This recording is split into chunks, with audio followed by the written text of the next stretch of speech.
Hello mga kabayan, mga katusok, malapit na ang Pasko.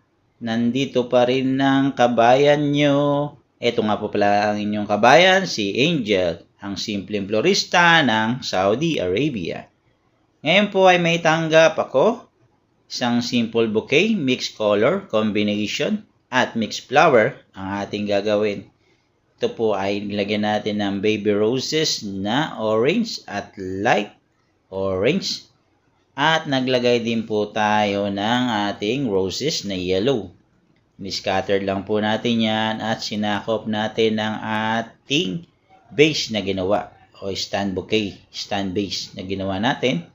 At tinusukan na po natin siya ng paikot or alternate na mga bulaklak, baby roses, roses combination. Lagyan po natin yan ng orange, yellow, at yung light orange or parang papunta na sa kulay ng light pink yung ating isang baby roses. Bubuka lang po natin siya at lalagyan natin ng mga espasyo para magmukha siyang malaki. Scattered lang po natin yung ating bulaklak.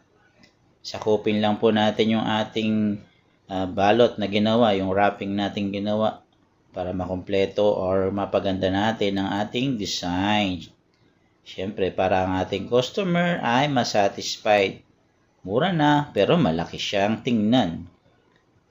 Dito po kasi sa Saudi, more big, more beautiful sa kanila. More big, more expensive tingnan, pero mura lang ang babayaran. Gustong-gusto nila kasi yun, yung malaki na mura. At gusto nila ay yung magandang tingnan kahit mura. Kaya syempre, gagawa tayo ng paraan, pipili tayo ng mga bulaklak na malalaki at marami para magmukha siyang malaki at eleganteng tingnan. Para ang ating customer ay masatisfied, matuwa at lagi tayong babalikan. Yan po, malapit na po natin matapos ang ating stand bouquet worth 70 SR only. Pero mukhang marami. Yan. Nilagyan din po natin siya ng ruscus or limonia leaf. Limonia leaf, ruscus leaf. Yan po ang mga tawag niyan dito sa Saudi Arabia. And then, syempre po, scattered lang natin yun. Linis-linis ng konti. Ayan, natapos na po natin ang ating stand bouquet worth 70 SR. I hope you like it, mga kabayan, mga katusok. Paki-like and share at paki-subscribe naman po ako. Paki-comment na rin po kung saan nakarating ang aking video. Baka sa susunod po ay mamimigay tayo ng GCash pag medyo okay na ang ating page. Maraming salamat po at God bless you all, mga kabayan.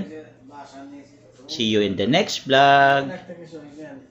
I hope may natutunan kayo sa simple kong gawa bilang isang simpleng florista dito sa bansang Saudi Arabia. Maraming salamat.